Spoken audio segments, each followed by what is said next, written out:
Crazy thing is, Lil' Kim was sounding the alarm about Diddy years ago, but nobody took her seriously. She even tried to warn people about Biggie, and folks just laughed it off. Now, more celebrities are finally starting to speak out about what they witnessed around Diddy. Back then, it was mostly voices like Jin Deal and Jaguar Wright, but they were brushed off as being over the top. Diddy told her he was going to kill Biggie. She knew it was going to happen. She was purposefully not by her husband's side that night. It happened, and she was told she had to lie about it. And guess what? That lie held up until that boy turned 18. And he started having ideas of what he wanted to do and what he inherited. Because the paperwork was set up for Faith to not be able to receive $1 from Biggie's estate unless it was for little Christopher. And she only had one child with Christopher. The other children who required taking care of and feeding and all of them couldn't be fed off of Christopher Wallace's money. They weren't his kids. See how that works? Right. Jin Deal even said that Diddy took Biggie to LA on purpose, knowing something bad would happen to him. How you feel about the people that say Biggie was asking for him coming to LA so soon after Tupac got killed, and him getting on the radio rapping Long Kiss Goodnight? Man, you could get 100 people in the room, and out of the 100 people, probably 3 would say it was all right for Big to be in LA. 97% of those people would say he had no business in LA at that time. We all knew that. Why would Puff rent studio time? Come on, man, look. You gotta look at what people do, man. You know Pac just got killed. It ain't no kind of business Big was doing. Big couldn't even walk, he couldn't run. They was pushing him around in a wheelchair, brother. Why the hell would you rent studio time in LA for him to finish your album when in fact you got your own studio, Daddy's house? Let's keep it a buck. Let's stop this bullshit, man. Let's stop doing these interviews, man, about this shit. Cause people ain't getting it. He did not want the beef with the Crips. Puff ain't want the beef with the Dog Pound, Snoop them or whatever. Big started that beef. You understand what I'm saying? Puff ain't want none of that beef. So what I'm gonna do is,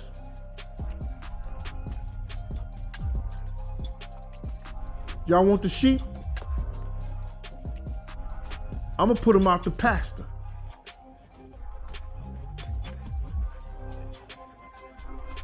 Catch them if you can. If you the wolf, if you got that wolf in you, catch him if you can. Why in the hell you would put your man in a situation by sending him to Cali to work on your album? When you know, not his Nimitz, but your Nimitz was just by that you was running with. Why would you do that? It was the same with Lil' Kim. People ignored her back then. But with everything coming out now, some are finally paying attention. Kim is more irritated with the fact that, how the situation is going down, especially what Puffy is doing. Yeah, he's darn right about that. Puffy look crazy right now. You know what I mean? That's why I said in my Baltimore show, Puffy, you should be ashamed of yourself. Because at the end of the day, if you're going to rock with anybody that hard, you should be rocking with Diddy that hard. This is 50.com. If you're going to rock with anybody that hard, you know what I mean? And you can never make another Big and Kim. That's not going to happen. It's never going to happen. Like, what? You kidding me? It's never going to happen. Like, I don't get it. But, at the end of the day, Puffy is Puffy. It's all about what he can do, what he can give to people. That's it. Puffy it's all about himself a lot of times, because he never really did nothing for me. Kim and Diddy got close after she joined Junior Mafia, a group put together by Notorious B.I.G. Biggie, who was actually the one who introduced her to Diddy. even though Diddy was her friend and manager. He never signed her to Bad Boy Records. His reason? He didn't think she had what it took to be a star. He even told MTV that she was too pretty to be rapping, and that female rappers didn't usually look like her. How'd you guys hook up? How'd you guys meet? Oh, we met through Biggie. Yeah, we met through Biggie. Mm-hmm. And it's funny because when I first met him, I thought he didn't like me because every time he saw me, he'd lick his tongue at me or he'd make a funny face. But then as the years went by, I saw how much love he had for me. So I love you, Puff, and I'm so happy, baby. Yeah. Now, let's talk a little bit about you. We hear all the guys screaming. I know the guys have groupies. The male stars definitely have groupies. Now, you must have. What kind of stuff do guys do when they come to your guys' show? Wow, they do different things. I remember one time I was going to a show in Atlanta, and this guy came up to me and was like, "Oh, wow, little Kim," and he picked me up and threw me over his shoulder and started running out the airport. I was just really shocked. I wasn't really scared, though. I was just like, oh my God, did you see what he just did? And what happened to him? Well, no, we don't have to go there. Even after Kim's first album, Hardcore, sold over 1 million copies, Diddy still wouldn't sign her. He didn't believe female rappers could really sell that much. But their issues went deeper than that. In one recording, Kim said Diddy always treated people badly, but got away with it because of his money and power. She said he never supported her during tough times, like when she went to prison from 2005 to 2006 for perjury. According to her, Diddy never visited, never wrote, and didn't even give her a number to reach him.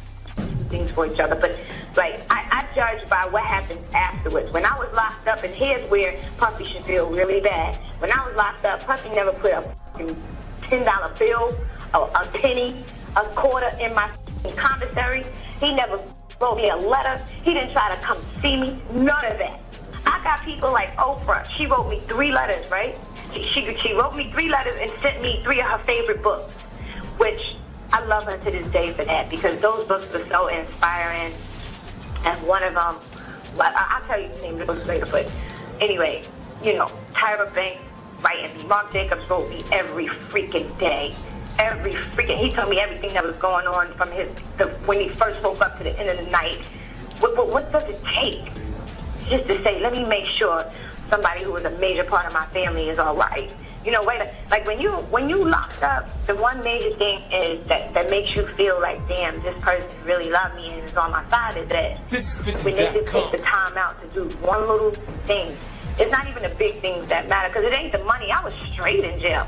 I had too much money in my commissary. When I came home, they had to send my money back.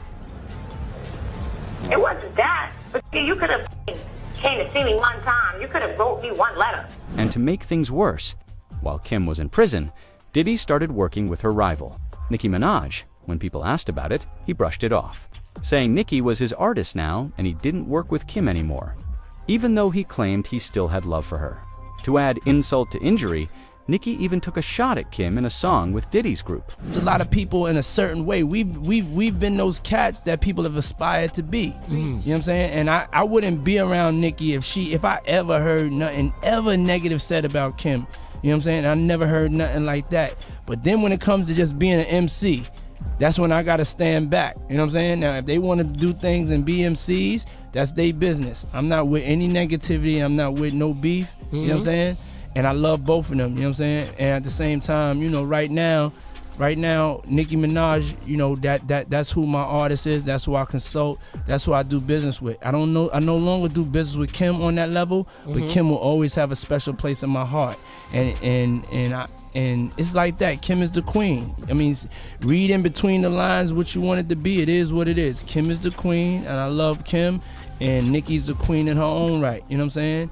And that's exactly the way I feel about it. So don't twist my words. Don't make it no way it is or it ain't.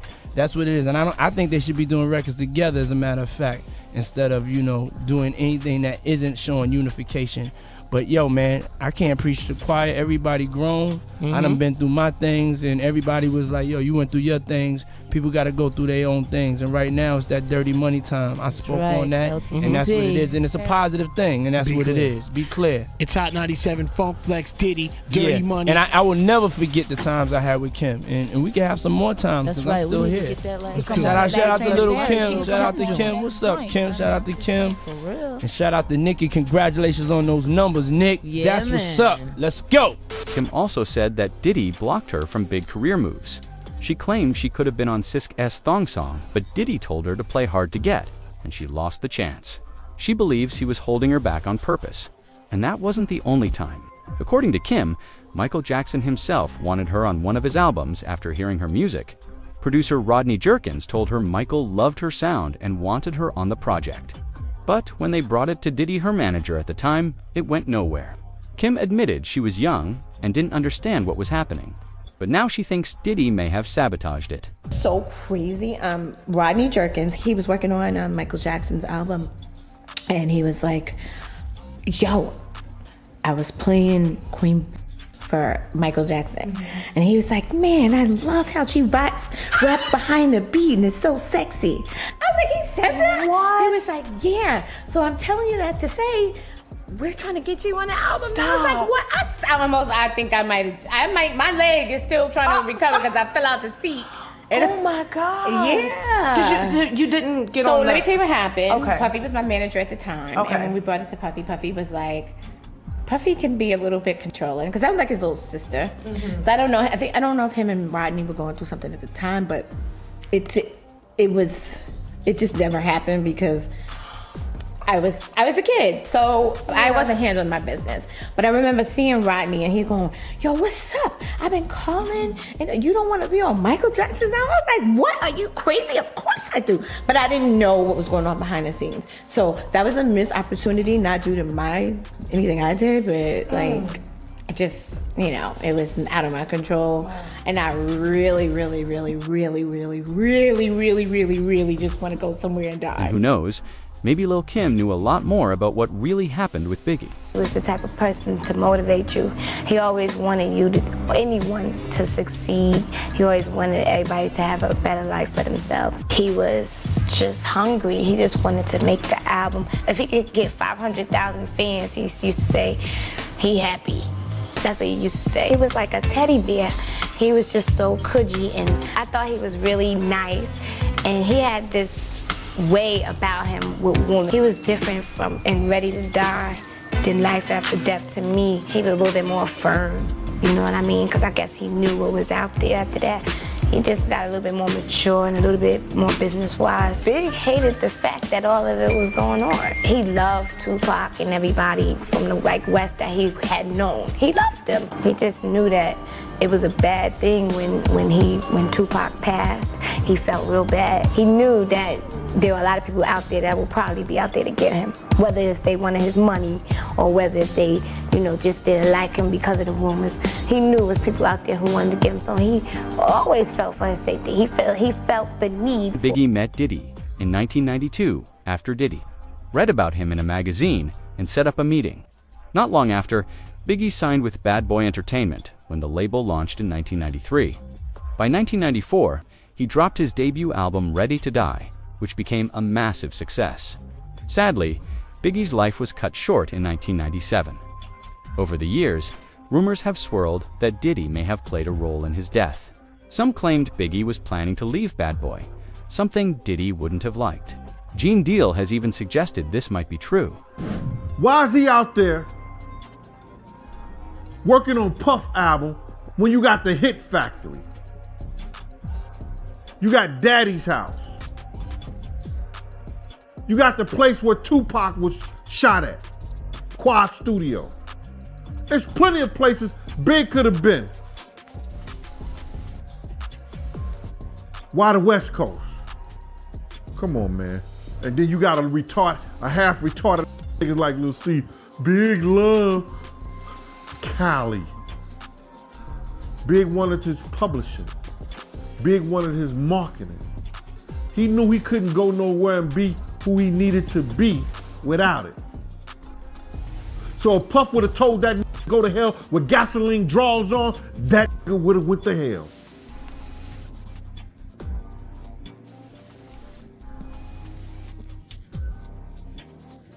All money ain't good money, brother. That's my take on it, man. I don't know if you like it or not. Faith Evans. Biggie's wife at the time defended Diddy when asked about the rumors. She said there was no way he could have been involved. According to her, Diddy and Biggie shared a bond stronger than the one she had with her own husband. Faith explained that just because people worked together didn't mean they plotted anything harmful. She added that if she or Biggie's family ever believed Diddy was involved, they would have taken legal action long ago. While she admitted people tried to push them to sue, they never believed Diddy was guilty. Still, many fans weren't convinced. Some thought Faith was just protecting him. Rumors even spread back then that Faith and Diddy were unusually close, which strained his relationship with Biggie. Jaguar Wright later went as far as to claim that Diddy brought Faith in as a way to get closer to Biggie. Diddy told her he was going to kill Biggie. She knew it was going to happen.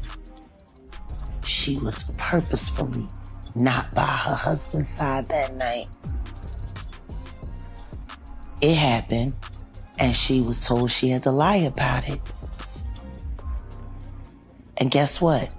That lie held up until that boy turned 18. And he started having ideas of what he wanted to do, what he inherited. Because the paperwork was set up for Faith to not be able to receive $1 from Biggie's estate unless it was for little Christopher. It's funny, when you ask Faith how long her and Biggie was together before they got married, the story changes every time. It was 10 days, it was 20 days, it was this days, it was that days. I'm not saying that she didn't develop feelings for him. I'm not saying that she didn't care about the father of her son. I'm saying she was hired for one job. Her being involved with Pac in the midst of all of that. But she didn't know Pac was Pac. I mean, come on, none of this shit makes sense. What really does make sense is that Diddy has had a long career of using to trap niggas into making them do what he wants to do or using them to move them out the way. Struggling artists trying to make their way up, not getting the break that they needed. All of a sudden they stand next to the right guy and then now you know that guy is dead and they're okay for life. You know how many people in the business that happens to? Ask me how much different Faith life, her whole life look, career look. How does a woman with that much talent end up married to somebody like Stevie J?